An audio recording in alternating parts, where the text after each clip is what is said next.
Vía telefónica agradecemos al escritor Alejandro Toledo por tomar esta llamada para platicar acerca de la obra Fernando del Paso. Alejandro Toledo, escritor, editor, colaborador de numerosos suplementos culturales. Bueno, Alejandro, muchas gracias. Un reconocimiento que habla bien del estado en el que se encuentran las letras nacionales. Un autor que quizá hubiera podido recibir este premio desde hace mucho tiempo, cuando ya se conocía su obra, principalmente la trilogía que ya mencionábamos hace un momento. Alejandro, tú conoces muy bien el trabajo del maestro Fernando del Paso. Sí, Laura, ¿qué tal? ¿Cómo estás? Muy buenas noches. Platícanos, ¿cuál es, desde tu punto de vista, la mayor aportación que tiene en estas extensas obras? Pues yo empecé a leer a Fernando del Paso por ahí de los años 80, cuando en México aparece Palinuro de México, en la edición de Joaquín Mortiz, porque se había publicado en el 77 en España, en Alfaguara, pero acá llega hasta el 80, y un poco la fama de Del Paso, que era entonces un autor secreto, es que prolongaba de los hallazgos, digamos, las búsquedas de Joyce en nuestro idioma. Era un autor experimental que pocos leíamos en ese momento, considerado como difícil, pero por otro lado profundamente divertido y muy entrañable en sus historias. Yo cuando leí Palinuro de México tenía más o menos la edad de los personajes de la novela, que son estudiantes de la Facultad de Medicina. Entonces, para mí leer esas aventuras y poco compartir el universo del centro histórico que yo también frecuentaba mucho, pues me provocó como una identificación muy rápida con la obra, ¿no? Después leí José Trigo, que es como un Ulises mexicano. Es una novela también experimental, con cada capítulo maneja una forma distinta, con una estructura piramidal y con una prosa muy chilanga, muy incluso como de carpa, de barrio, pero llevada como a un exceso barroco, ¿no? En ese momento era lo que Del Paso tenía en los años 80, ¿no? Después aparece Noticias del Imperio, que es lo que lo convierte en un autor ya más conocido, incluso autor de como bestseller, ¿no? Que es la novela suya que más se conoce y que más se traduce, ¿no? Entonces yo creo que la gran aportación del Paso es esos tres mamotretos, esos tres ladrillos experimentales que son realmente maravillosos. Luego está su trabajo también en teatro, en cuento, en ensayo, su labor como representante de México en muy diversos países, en Gran Bretaña como representante de la cultura de nuestro país, un hombre trotamundos en ese sentido y además con una enorme habilidad y trabajo dentro del dibujo, de las artes plásticas. Sí, recuerdo aquella edición de Mortiz de Palinuro de México, tenía un dibujo, una especie de mundo, de pequeño universo, dibujado por el propio Del Paso, ¿no? Que es una actividad que él dice que es la venganza de su mano izquierda, porque dibuja con la zurda, que él era zurdo natural, pero lo obligaron a escribir con la mano derecha, ¿no? Y siempre lo ha ejercido, y después de las tres grandes novelas de estos tres ladrillos que son José Trigo, Noticias del Imperio y Palinuro de México, ha variado, digamos, su actividad entre el dibujo y otro tipo de escrituras. Hay un libro que a mí me gusta mucho, uno de los más conocidos, que se llama Castillos en el Aire, que es un ejercicio de prosa libre, realmente extraordinario, ¿no? Es un buen ensayista, por ejemplo, en el Viaje alrededor del Quijote. Tiene poesía, lo primero que él publicó fue poesía con Juan José Arriola como editor, un libro que se llama Sonetos de lo Diario en los años 50.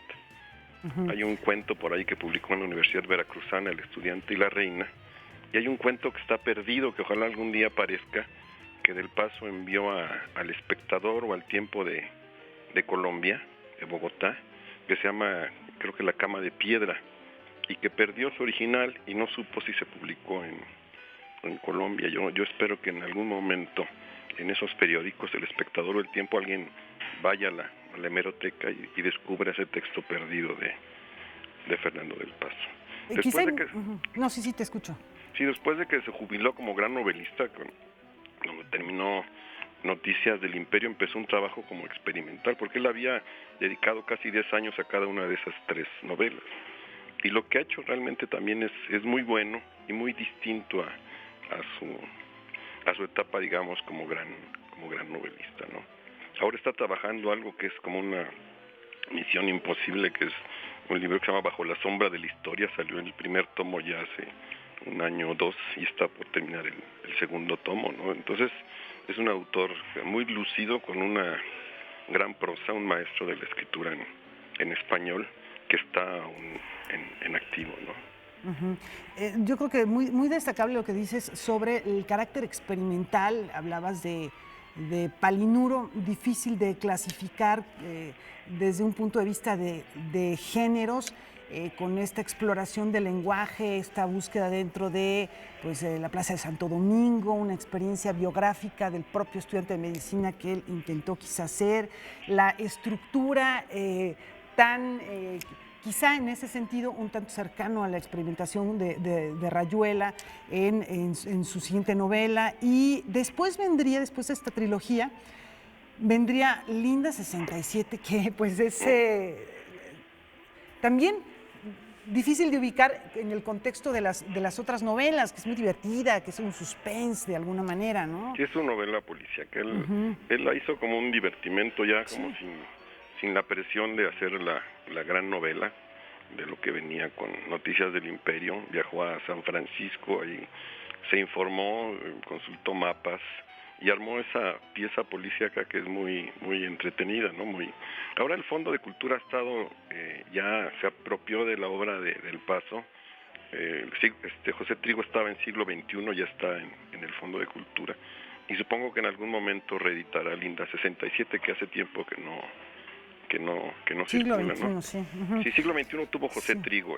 Tenía José Trigo, que por cierto ganó el premio Javier Villaurrutia. En el 66, que es cuando... Es un libro que estaba destinado, dicen, a aparecer en el Fondo de Cultura, pero fue entonces cuando se dio la ruptura de Orfila en el Fondo de Cultura y se funda Siglo XXI, y del Paso, por fidelidad a Orfila, le entrega el original de José Trigo, ¿no? En su momento no fue muy bien comprendida la novela. Hubo incluso comentarios no muy agradables, por ejemplo, de Manuel Carballo, como que no se entendía el carácter experimental y se consideraba la forma en que estaban integrados los capítulos, al principio con un orden más secuencial y después como un cierto orden invertido. Es una pirámide, José Trigo, una pequeña pirámide, ¿no? Va del capítulo 1 al 9, luego hay un puente, una cima, y luego del 9 al 1, como regresándose, y cada capítulo 1 se corresponde con el 1 del lado oeste o del lado este, etcétera, ¿no? También es como recorrer los campamentos ferrocarrileros, que fue una zona importante de las afueras de la Ciudad de México, y que se terminó cuando se construyeron los multifamiliares de Tlatelolco, ¿no? Algo que tiene la obra de Del Paso es su interés por la historia de México, ¿no? En todas las novelas se ocupa de asuntos de históricos, el movimiento ferrocarrilero, la guerra cristera en José Trigo, el movimiento estudiantil en Palinuro de México y el Segundo Imperio en Noticias del Imperio, ¿no? Entonces tiene ese carácter histórico, pero a la vez arma artefactos verbales muy complejos y muy interesantes, ¿no? Pues muchísimas gracias, Alejandro, gracias por tomarnos esta llamada y por platicarnos acerca de la obra de Fernando del Paso. Por otro lado, nada más quisiera decir por último que es un hombre de un humor extraordinario y que leerlo siempre es muy divertido, ¿no? Entonces, que esa cuestión experimental no aleje a los lectores, porque finalmente van a encontrar realmente chistes muy buenos y momentos muy divertidos, ¿no? Y bueno, sí, es todo un viaje también por la extensión de estas 3 obras, que yo creo que para las nuevas generaciones tiene que ser también parte de las lecturas no quisiera decir la palabra obligadas, porque no es una obligación leerlo, pero sí de las obras que tienen que formar parte de su crecimiento como lectores. Te digo que a mí me tocó leerlo a los 20 años, 18 años por ahí, que era la edad de los personajes de Palinuro de México, y para mí era como encontrar como un espejo de algo que estaba yo viviendo. Además me gustaba mucho caminar por el centro histórico, por la Plaza de Santo Domingo, y eso es lo que me hizo interesarme por la obra de Del Paso, ¿no?